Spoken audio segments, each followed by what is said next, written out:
Good evening to all of you and welcome back to my online classes. I am doctor Ashok Yadav और हम बात कर रहे हैं फिजियोलॉजी ऑफ रेस्पायरेशन के विषय में। प्रीवियस वीडियो सेगमेंट्स में हम लोगों ने रेस्पायरेशन के अंतर्गत बहुत सारी इंपॉर्टेंट एस्पेक्ट्स को जानने की कोशिश की थी, जिसमें हम लोगों ने देखा था कि डिफरेंट प्रकार के एनिमल्स में डिफरेंट प्रकार के रेस्पिरेटरी ऑर्गन्स पाए जाते हैं और डिफरेंट मैकेनिज्म होते हैं for the purpose of the respiration. जिसमें हम लोगों ने देखा कि बहुत सारे ऐसे ऑर्गेनिज्म होते हैं नेचर ने जिसको जहाँ जन्म दिया है, जिसको जहाँ रखा है, वहाँ के लिए वो बिल्कुल सुटेबल अडेप्टेबल कंडीशन दिया है for the purpose of the respiration.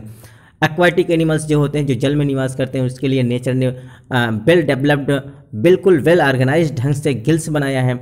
और जो स्थल पर निवास करने वाले ऑर्गेनिज्म हैं, जहाँ वाटर की स्कॉर्सिटी होती है, वो सीधे ड्राई एयर को लेते हैं, उसके लिए नेचर ने उनके लिए क्या बनाया है, वेल डेवलप्ड लंग्स को डेवलप किया है, जिससे वो लंग्स के माध्यम से रेस्पिरेशन की प्रक्रिया कर सकते हैं। बहुत सारे ऐसे ऑर्गेनिज्म हैं जिनमें सीधे जनरल बॉडी सरफेस के द्वारा रेस्पिरेशन होता है, कुछ में ऐसे होता है जिसमें प्लाज्मा मेम्ब्रेन के द्वारा डिफ्यूजन होता है, किसी में क्लोइकर रेस्पिरेशन देखने को मिलता है। तो डिफरेंट प्रकार के ऑर्गेनिज्म में, क्योंकि ये ऐसा वर्ड है, एक ऐसा बायोलॉजिकल वर्ड है जहाँ डिफरेंट बहुत डाइवर्सिटी के ऑर्गेनिज्म पाए जाते हैं, और जितने प्रकार के बच्चों डाइवर्सिटी में ऑर्गेनिज्म देखने को मिलते हैं, उतने ही प्रकार से नेचर ने उनके प्रति बहुत ज़्यादा सहानुभूति रखी है और उनको उसके ढंग से, अर्थात उनके एडॉप्टिव कंडीशन को देखते हुए नेचर ने उस प्रकार से उनकी व्यवस्था की है। तो आज आइए इस वीडियो सेगमेंट्स में हम कुछ और चीज़ों को जानते हैं रिगार्ड्स रेस्पिरेटरी सिस्टम्स। अर्थात रेस्पिरेटरी सिस्टम में जो डिफरेंट प्रकार के ऑर्गेनिज्म होते हैं, उनमें ब्रीदिंग के साथ क्या प्रॉब्लम्स होती हैं और क्या उनका कैरेक्टरिस्टिक फीचर होना चाहिए, इन सब विषय में हम इस वीडियो सेगमेंट्स में बात करेंगे। तो सबसे पहले हम बात करते हैं कि problems related to the water breathing, अर्थात वाटर में ब्रीथ करने वाले जो एक्वाटिक ऑर्गेनिज्म होते हैं, उनमें रेस्पिरेशंस के साथ क्या प्रॉब्लम जनरेट होती हैं, क्या प्रॉब्लम क्रिएट होती हैं, आइए हम बात करते हैं। तो इसमें क्या होना चाहिए बच्चों, क्या होता है, water is 800 times denser then air. जो वाटर होता है बच्चों, वो एयर की अपेक्षा 8 गुना ज़्यादा डेंसर होता है, बहुत ज़्यादा उसकी डेंसिटी क्या होती है, ज़्यादा होती है। तो कुल मिला के जो एक्वाटिक कंडीशन में पाए जाने वाले ऑर्गेनिज्म हैं, उनमें श्वसन करना it is so much critical, बहुत ज़्यादा क्रिटिकल है rather than that of the air breathing. जो एयर ब्रीदिंग करते हैं, जो सीधे एटमॉस्फेयर से एयर को ब्रीथ करते हैं, उनकी अपेक्षा जल में निवास करने वाले जो प्राणी है, जो सीधे डिजॉल्व कंडीशन में ऑक्सीजन को लेते हैं, उसमें 800 टाइम्स ज़्यादा डेंसर पानी होता है, 800 गुना ज़्यादा डेंसर वाटर होने की वजह से उनमें सांस लेना सो मच क्रिटिकल होता है, बहुत ज़्यादा कठिनाई भरा होता है। So great effort is required to move water over the respiratory surface. इसलिए उनको एक एरेशन कंडीशन में, एक एरेटेड ऑक्सीजन लेने के लिए बच्चों उनको ज़्यादा अफोर्ड करना पड़ता है। तो एक्वाटिक हैबिटेट में निवास करने वाले जो ऑर्गेनिज्म हैं, उनको सर्वाइव करने के लिए जो एयर ब्रीथ करने वाले ऑर्गेनिज्म हैं, उनसे ज़्यादा मेहनत करना पड़ता है, उनसे ज़्यादा अफोर्ड करना पड़ता है। क्यों?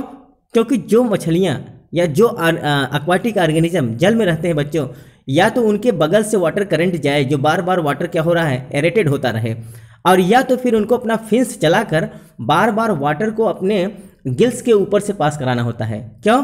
क्योंकि जब वो बार बार अपने फिन्स को चलाकर वाटर को क्या करेंगे, ऊपर नीचे करते रहते हैं, तभी ऑक्सीजन पेनेट्रेट हो पाता है, डिजॉल्व हो पाता है। तो उनको एरेटेड ऑक्सीजन चाहिए, इसके लिए उनको बहुत मेहनत करना पड़ता है, मछलियों को बार बार अपना फिन्स चलाना पड़ता है, या तो फिर उनको वाटर करंट में जाना होता है। मतलब कुल मिला के प्रवाहित वाटर, स्टिग्नेंट वाटर उनके लिए सही नहीं होता है, क्योंकि स्टिग्नेंट वाटर में जो ऑक्सीजन है बच्चों, उनका पेनिट्रेशन कम हो जाता है, डिप्लीट हो जाती हैं, इसलिए इनको ज़्यादा अफोर्ड करना पड़ता है। तो एक्वाटिक ऑर्गेनिज्म में अफोर्ड ज़्यादा होता है rather than that of the air breathing organism. अगला क्या है, water contains 40 times less oxygen than air. जो वाटर होता है बच्चों, उसमें डिजॉल्व ऑक्सीजन 40 गुना कम होता है, किससे, एयर में। तो हवा में जो वायु होता है, वायु में जो ऑक्सीजन का कंटेंट होता है वो 40 गुना ज़्यादा होता है, किस में, वाटर में डिजॉल्व ऑक्सीजन से। क्योंकि ऑक्सीजन हम 2 जगह देखते हैं, पानी में भी डिजॉल्व ऑक्सीजन होता है, और जो एटमॉस्फेयर में ड्राई एयर है, जो हवा है, शुष्क हवा में भी ऑक्सीजन होता है। तो जो शुष्क हवा होता है, एयर होता है बच्चों, उसमें ऑक्सीजन का कंटेंट 40 गुना ज़्यादा होता है, किस में, पानी की अपेक्षा। तो पानी में निवास करने वाले जो ऑर्गेनिज्म है, समझ लो कि जितना ऑक्सीजन हम लोग बाहर ड्राई एटमॉस्फेयर से लेते हैं, उतने ही अगर ऑक्सीजन वहाँ पानी में लेना होता है, तो उनको बार बार कई गुना ज़्यादा, 40 गुना ज़्यादा पानी उनके शरीर से पास होना चाहिए, क्योंकि पानी में डिजॉल्व ऑक्सीजन को ही तो अंदर लेते हैं। तो कुल मिला के जो एक्वाटिक ऑर्गेनिज्म हैं उनमें जो ऑक्सीजन का कंटेंट है, वाटर में डिजॉल्व ऑक्सीजन है, वो 40 गुना कम होता है किसकी अपेक्षा? ड्राई एयर की अपेक्षा, है ना। अगला क्या है?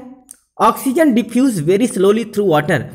वाटर के माध्यम से जो ऑक्सीजन का डिफ्यूजन होता है वो भी बहुत धीरे धीरे होता है। तो वाटर में रहने वाले जो ऑर्गेनिज्म है, जो एक्वाटिक ऑर्गेनिज्म है, उनमें ऑक्सीजन का डिफ्यूजन भी, अर्थात डिफ्यूज होकर वाटर सरफेस के अंदर जाना बहुत दिक्कत, अर्थात बहुत धीरे धीरे ऑक्सीजन डिफ्यूज होता है ना। अगला क्या है? Warmer the water less oxygen it can hold. जो गर्म जल होता है बच्चों, गर्म जल में ऑक्सीजन को होल्ड करने की कैपेसिटी बहुत कम होती है।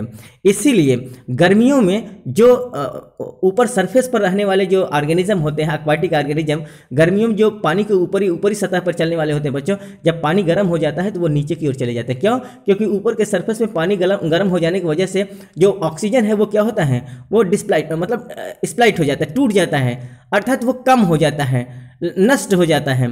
तो ऑक्सीजन डिप्लीट होने की वजह से वो क्या होते हैं? वो बॉटम ब्रीडर हो जाते हैं, बॉटम ड्वेलर हो जाते हैं, अर्थात नीचे तलहटी में चले जाते हैं। क्यों? क्योंकि पानी गर्म हो गया। जब पानी गर्म हो जाता है तो वहाँ ऑक्सीजन क्या हो जाता है? बिल्कुल कम हो जाता है, ऑक्सीजन का कंटेंट डाउन हो जाता है, जिसकी वजह से उनको एरेटेड ऑक्सीजन लेने के लिए नीचे जाना पड़ता है ना। तो वही कह रहा है कि warmer the water less oxygen it can hold. जब पानी गर्म हो जाता है तो ऑक्सीजन होल्ड करने की कैपेसिटी उस पानी में कम हो जाती है ना। तो ये गर्मियों के समय में जो एक्वाटिक ऑर्गेनिज्म है उनको ब्रीदिंग करना बड़ा मुश्किल बन जाता है। उनको क्या करना पड़ता है? उनको नीचे बॉटम में चले जाना होता है। ठीक, आइए अगला हम देखते हैं, problem related to the air breathing. तो ये केवल एक्वाटिक ऑर्गेनिज्म के साथ ही नहीं है, अर्थात जो एयर ब्रीदिंग करने वाले ऑर्गेनिज्म हैं उनके साथ भी कुछ इसी प्रकार से प्रॉब्लम्स हैं, दिक्कत है। क्या दिक्कत है इसमें? Respiratory surface should be well protected and kept moist. Lot of water is lost by the evaporation from respiratory surface. जो रेस्पिरेटरी सरफेस है बच्चों, जैसे suppose that lungs and gills, तो जो रेस्पिरेटरी सरफेस है शुड बी वेल प्रोटेक्टेड, उनको well protected होना चाहिए, एंड केप्ट मॉइस्ट, और उनको नम बना होना चाहिए, अर्थात उनमें नमी प्रॉपरली बनी रहे। क्यों? क्योंकि lot of water is lost by the evaporation from the respiratory surface. बहुत ज़्यादा पानी जो है हमारे रेस्पिरेटरी सरफेस से इवेपोरेशन के द्वारा बाहर निकल जाता है। बच्चों अगर हम बात करें तो हमारे दोनों फेफड़ों से, हमारे दोनों लंग्स से लगभग 400 से 500 ml वाटर जो होता है इवेपोराइज हो जाता है मॉइस्ट के रूप में, अर्थात मॉइस्चर के रूप में, नमी के रूप में इवेपोरेज होकर बाहर चला जाता है। तो वाटर लॉस केवल हमारे पसीने के रूप में ही नहीं होता है, बल्कि हमारा जो रेस्पिरेटरी सरफेस है बच्चों, हमारे लंग्स के माध्यम से भी, हमारे गिल्स के माध्यम से भी जो लगभग 400 से 500 ml वाटर है वो इवेपोरेशन के द्वारा क्या हो जाता है? लॉस हो जाता है। इसलिए हमारे रेस्पिरेटरी सरफेस को अगर हम लोग हैं, अर्थात जो एक्वाटिक ऑर्गेनिज्म है उसके गिल्स, और जो टेरेस्ट्रियल हैबिटेट में पाए जाने वाले ऑर्गेनिज्म है उनके लंग्स मॉइस्ट होना चाहिए। कैसा होना चाहिए? नमी होना चाहिए, एंड वेल प्रोटेक्टेड होना चाहिए, और पूर्ण रूप से प्रोटेक्शन में होना चाहिए, है ना, क्योंकि उनके लिए भी प्रॉब्लम बनी हुई है। आइए अगला हम देखते हैं कुछ characteristic feature of the respiratory surface. Respiratory surface के कुछ इंपॉर्टेंट कैरेक्टरिस्टिक फीचर हैं। क्या होना, कौन सा फीचर होना चाहिए? Respiratory surface must be richly supplied with the blood vessels. जो हमारा रेस्पिरेटरी सरफेस है, such as the lungs, gills, as well as the some other respiratory surfaces, उनको क्या होना चाहिए बच्चों? रिचली ब्लड सप्लाई, अर्थात richly supplied with the blood vessels, highly vascularised होना चाहिए, अर्थात ज़्यादा से ज़्यादा ब्लड का सप्लाई होना चाहिए। क्यों? क्योंकि रेस्पिरेटरी सरफेस में जितना ज़्यादा ब्लड का सप्लाई होगा, जितना ज़्यादा ब्लड हमारे रेस्पिरेटरी सरफेस में पहुंचेगा, उतना ही ज़्यादा ऑक्सीजन उसके साथ बाइंड होता है। क्योंकि हमको पता है कि हमारा ऑक्सीजन किसी मीडियम के थ्रू जाता है, और वो मीडियम क्या है, क्या होता है? या तो वाटर होता है या तो फिर ब्लड होता है। तो वाटर और ब्लड के साथ ही तो हमारा ऑक्सीजन जा रहा है। तो जितना ज़्यादा, अर्थात हमारा अगर लंग्स की हम बात करें तो हमारा लंग्स क्या होना चाहिए? हाईली, अर्थात richly supplied with the blood vessels, ज़्यादा से ज़्यादा ब्लड वेसल्स होना चाहिए, ज़्यादा से ज़्यादा ब्लड की सप्लाई होनी चाहिए, क्योंकि जितना ज़्यादा ब्लड जाएगा उसमें उतना ही ज़्यादा ऑक्सीजन डिजॉल्व होता है, क्योंकि हमारा ऑक्सीजन ब्लड के साथ घुला हुआ है ना। तो हमारा रेस्पिरेटरी सरफेस कैसा होना चाहिए? Highly supply, richly supplied with the blood vessels होना चाहिए। अगला क्या होना चाहिए? Surface area must be large. हमारा जो सरफेस एरिया है वो लार्ज होना चाहिए। क्यों? क्योंकि जितना ज़्यादा सरफेस एरिया रहेगा उतना ही ज़्यादा ऑक्सीजन बाइंड हो सकेगा, उतना ही ज़्यादा ऑक्सीजन हमारे फेफड़े तक पहुंच पाएगा। It should be extremely thin. जो लेयर है बच्चों, जो सरफेस एरिया का जो मेम्ब्रेन है वो क्या होना चाहिए? बहुत थिन होना चाहिए, पतला होना चाहिए। एंड केप्ट मॉइस्ट, और उसको हर समय नम बना रहना चाहिए, मॉइस्ट होना चाहिए।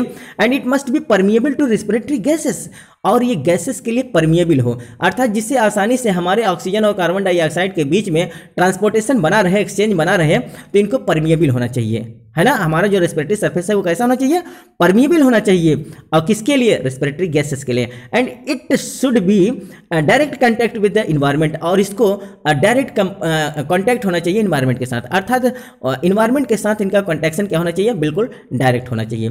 ये it is also type of the characteristic feature of the respiratory surface, ये एक कैरेक्टरिस्टिक फीचर है ना। आगे आइए हम देखते हैं कुछ और क्या है कैरेक्टरिस्टिक इनके। Structures of respiratory surface depends mainly on size of animals, whether it lives in water or on land, and it metabolic demands. जो रेस्पिरेटरी सरफेस का स्ट्रक्चर है बच्चों, ये डिपेंड करता है एनिमल्स के साइज पर, अर्थात एनिमल कितना बड़ा है कितना छोटा है उसके साइज पर रेस्पिरेटरी सरफेस डिपेंड करता है। साथ ही साथ इस पर भी डिपेंड करता है कि वो कहाँ रहता है, एक्वाटिक हैबिटेट में रहता है कि टेरेस्ट्रियल हैबिटेट में रहता है। और अगला जो है वो इस पर भी डिपेंड करता है कि उसका मेटाबॉलिक डिमांड क्या है। तो जो रेस्पिरेटरी सरफेस है, डिफरेंट ऑर्गेनिज्म में डिफरेंट रेस्पिरेटरी सरफेस देखने को मिलते हैं, क्योंकि वो ये इस पर डिपेंड करता है कि एनिमल्स का साइज क्या है, वो बड़ा है कि छोटा है, कहाँ वो निवास करता है, एक्वाटिक हैबिटेट में रहता है कि टेरेस्ट्रियल हैबिटेट में रहता है, और इसका मेटाबॉलिक डिमांड क्या है, इसके आधार पर रेस्पिरेटरी सरफेस छोटा या बड़ा होता है। अगला एक और इंपॉर्टेंट चीज है, endothermal animals that is the warm blooded have larger respiratory surface area than similar sized इक्टोथर्म्स।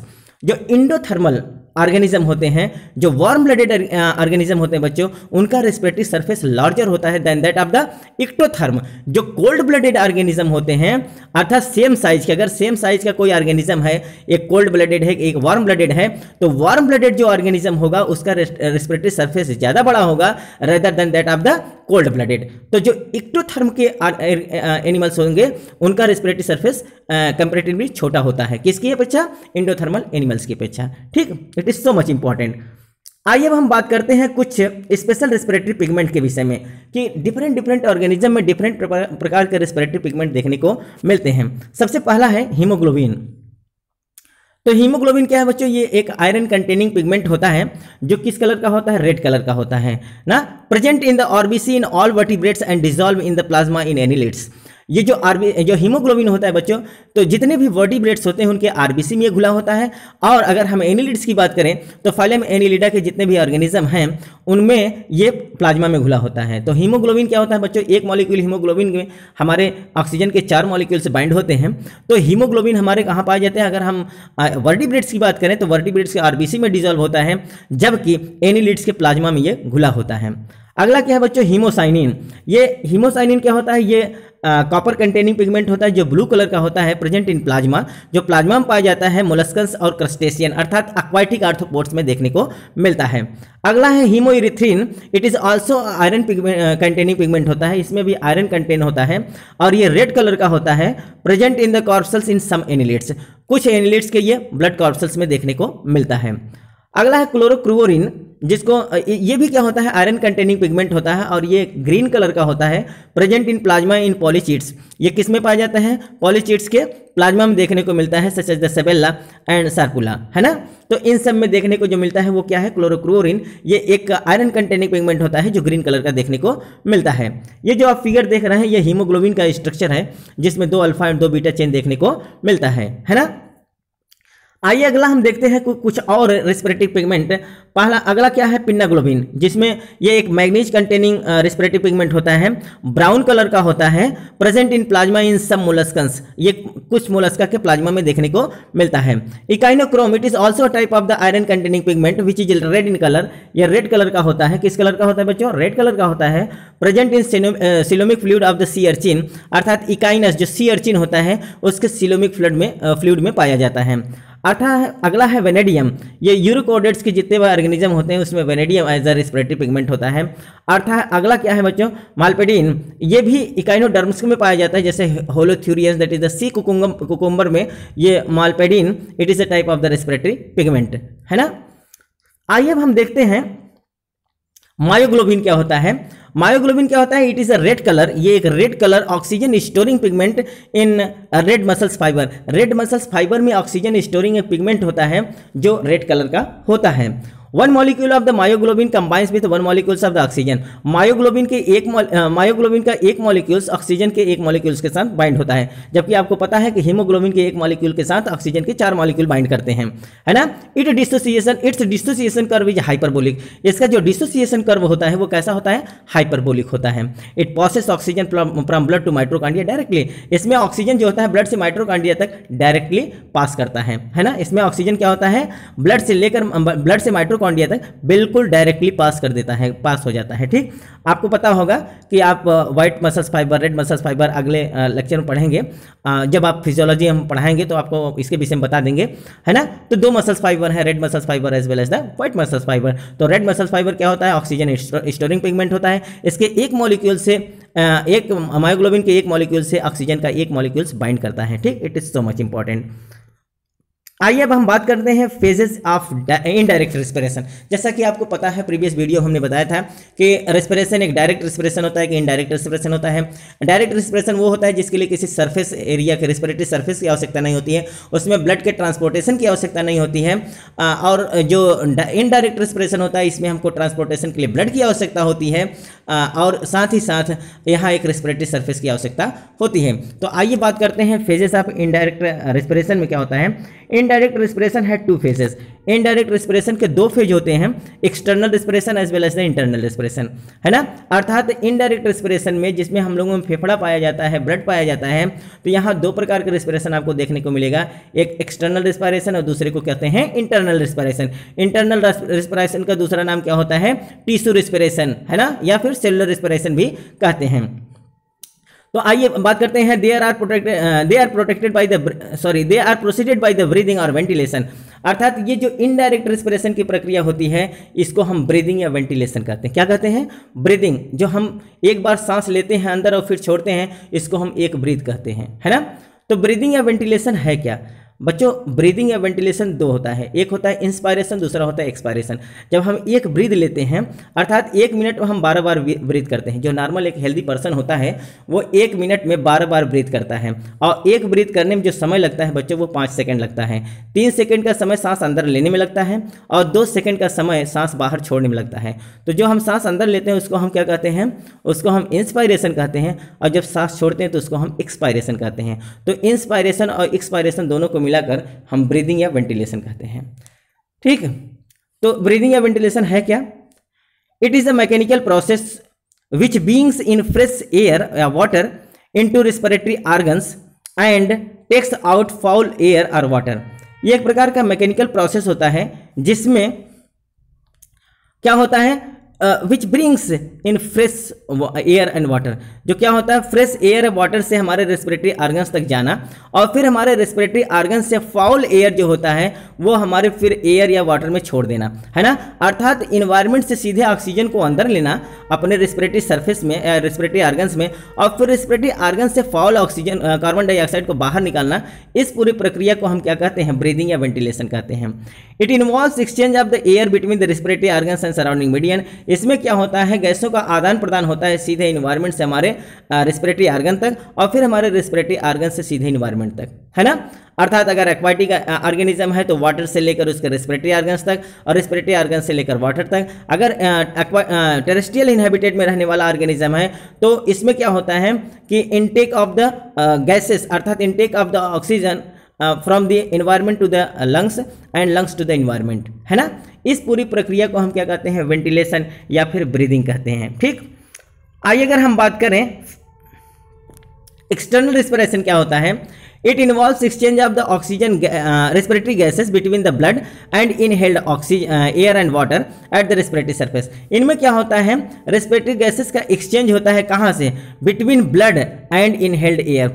अर्थात ब्लड और इनहेल्ड एयर का सीधे रेस्पिरेटरी सरफेस तक क्या होता है, इनमें एक्सचेंज होता है। अर्थात जो हमारा एयर होता है वो क्या होता है, एयर से जब ऑक्सीजन हम लेते हैं तो हमारे ब्लड के माध्यम से, ब्लड एक मीडियम है, उसके माध्यम से हमारे रेस्पिरेटरी सरफेस में पहुंचता है और फिर रेस्पिरेटरी सरफेस से ब्लड के माध्यम से ही हमारे इन्वायरमेंट में पहुंच जाता है ना। तो ये एक्सटर्नल रेस्पिरेशन है। इसमें क्या होता है, ब्लड ट्रांसपोर्ट गैसेस, इसमें गैस को ट्रांसपोर्ट करने के लिए क्या होता है, ब्लड होता है। तो मैंने बताया कि जो इनडायरेक्ट रिस्पिरेशन है इसके लिए हमारे पास दो चीज़ होना चाहिए, एक तो हमारे पास ब्लड होना चाहिए for the purpose of the transportation of the gases, और दूसरा हमारे पास एक रेस्पिरेटरी सरफेस होना चाहिए, है ना। तो जब हमारे पास रेस्पिरेटरी, चाहे लंग्स हो चाहे गिल्स हो, तो रेस्पिरेटरी सरफेस के साथ हमारा क्या होता है, डायरेक्ट कंटैक्ट होता है ब्लड के साथ, है ना, या फिर वाटर के साथ। अगला इंटरनल रेस्पिरेशन क्या होता है, it also called as the tissue और सेलुलर रेस्पिरेशन, इसको हम टिश्यू या सेलुलर रेस्पिरेशन भी कहते हैं। इंटरनल रेस्पिरेशन को क्या कहते हैं, टिश्यू या सेलुलर रेस्पिरेशन। अर्थात बच्चों सीधे हमारे इन्वायरमेंट से ऑक्सीजन हमारे फेफड़े तक जाना, है ना, इसको हम क्या कहेंगे, इसको हम एक्सटर्नल रेस्पिरेशन कहते हैं। और फिर हमारे फेफड़े से ब्लड के माध्यम से हमारे टिश्यूज तक पहुंचना, हमारे सेल तक पहुंचना ऑक्सीजन को हम इंटरनल रेस्पिरेशन या फिर टिश्यू रेस्पिरेशन कहते हैं, या हम सेलुलर रेस्पिरेशन कहते हैं। तो देखिए इट कंसिस्ट ऑफ, एक बार फिर से आप समझ लीजिए कि यहाँ हम इनडायरेक्ट रेस्पिरेशन में दो फेज देखते हैं, external respiration and internal respiration. External respiration में हम ये देखते हैं कि जो ऑक्सीजन होता है सीधे इन्वायरमेंट से हमारे ब्लड के माध्यम से हमारे फेफड़े तक पहुँचना, है ना। अर्थात ब्लड इन्वायरमेंट से ऑक्सीजन ब्लड के माध्यम से हमारे फेफड़े तक पहुंच गया, हमारे रेस्पिरेटरी सरफेस तक पहुंच गया, तो इसको हम एक्सटर्नल रेस्पिरेशन कहते हैं। अब यहाँ फेफड़े से फिर ब्लड हमारा कहाँ जाता है, ब्लड वेसल्स के माध्यम से पूरे टिश्यू में सप्लाई कर दिया जाता है, और फिर वो हमारे कोशिकाओं तक पहुंच जाता है, सेल तक पहुंच जाता है। तो सेल तक जब ऑक्सीजन जाता है तो उसको हम इंटरनल रेस्पिरेशन या टिश्यू रेस्पिरेशन या सेलुलर रेस्पिरेशन कहते हैं। इट कंसिस्ट ऑफ, इसमें क्या होता है, इसमें अगर मैकेनिज्म हम देखें तो क्या होता है, diffusion of oxygen from blood into the tissue cells through tissue fluid. अर्थात इसमें जब ऑक्सीजन बच्चों हमारे ब्लड के माध्यम से जा रहा है, जैसे हमारे टिश्यू सेल्स में पहुंचता है वहां ऑक्सीजन डिफ्यूज हो जाता है और हमारी कोशिकाएं उसको ले लेती हैं थ्रू फ्लूइड, अर्थात टिश्यू फ्लूइड। टिश्यू फ्लूइड क्या है, अर्थात हमारे हमारे ब्लड के माध्यम से, हमारे प्लाज्मा के माध्यम से जो हमारा टिश्यू फ्लूइड है उसमें डिजॉल्व जो ऑक्सीजन होता है वो सीधे क्या हो जाता है, डिफ्यूज कर जाता है, डिफ्यूज करके हमारे टिश्यूज तक पहुंच जाता है, हमारी कोशिकाएं ले लेती हैं उसको।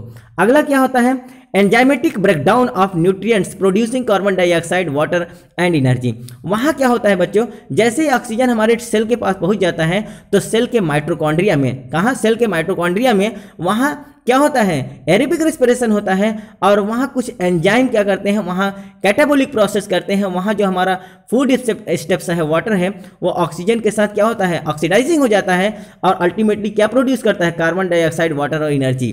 अर्थात वहाँ कार्बन डाइऑक्साइड, वाटर और एंड प्रोडक्ट के रूप में हमको एनर्जी मिल जाता है।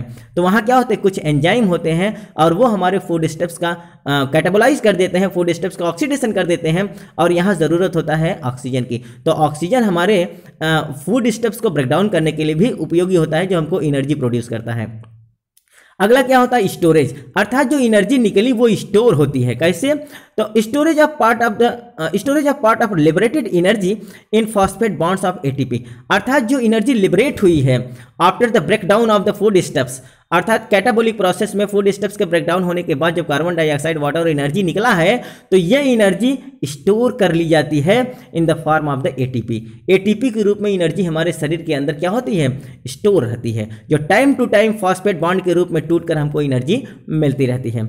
अगला क्या है, diffusion of carbon dioxide into blood from the tissue through the tissue fluid. अब टिश्यू फ्लूइड से जो हमारी कोशिकाएं होती हैं बच्चों, वो ऑक्सीजन को तो ले लेती हैं, फिर बदले में वो कार्बन डाइऑक्साइड को दे देती हैं, और कार्बन डाइऑक्साइड हमारे सेल से डिफ्यूज होकर हमारे टिश्यू फ्लूइड में आ जाता है, और ये टिश्यू फ्लूइड रिटर्न बैक हमारे लंग्स तक पहुंचा देता है, और लंग्स फिर इस कार्बन डाइऑक्साइड को बैक कर देता है, अर्थात वापस एनवायरनमेंट में भेज देता है। ये पूरी प्रक्रियाएं हमारे इंटरनल रिस्पिरेशन के द्वारा होती है, हमारे टिश्यू रिस्पिरेशन के द्वारा होता है, हमारे सेलुलर रिस्पिरेशन के द्वारा होता है। ठीक है, तो it is all about the respiratory system. आज हम लोगों ने बच्चों इस वीडियो सेगमेंट्स में रेस्पिरेटरी सरफेस में हम लोगों ने अपने लंग्स, अपने गिल्स के माध्यम से ये देखा कि किस प्रकार से ट्रांसपोर्टेशन होता है। हम लोगों ने ये देखा इंटरनल रेस्पिरेशन क्या होता है, हम लोगों ने ये देखा कि एक्सटर्नल रेस्पिरेशन क्या होता है, कौन कौन सी मैकेनिज्म होती हैं और कौन कौन से कैरेक्टरिस्टिक फीचर होते हैं, क्या प्रॉब्लम्स होते हैं, एयर ब्रीदिंग ऑर्गेनिज्म में क्या प्रॉब्लम होते हैं, वाटर ब्रीदिंग ऑर्गेनिज्म में, इन सबको हम लोगों ने बहुत अच्छे से जान लिया है। उम्मीद है बच्चों ये लेक्चर आप लोगों के लिए ज़्यादा हेल्पफुल रहा होगा।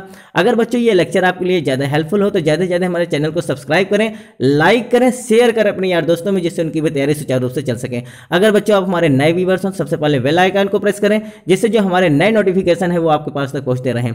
मिलते हैं बच्चों नेक्स्ट वीडियो में नेक्स्ट सेगमेंट के साथ, तब तक के लिए बच्चों धन्यवाद।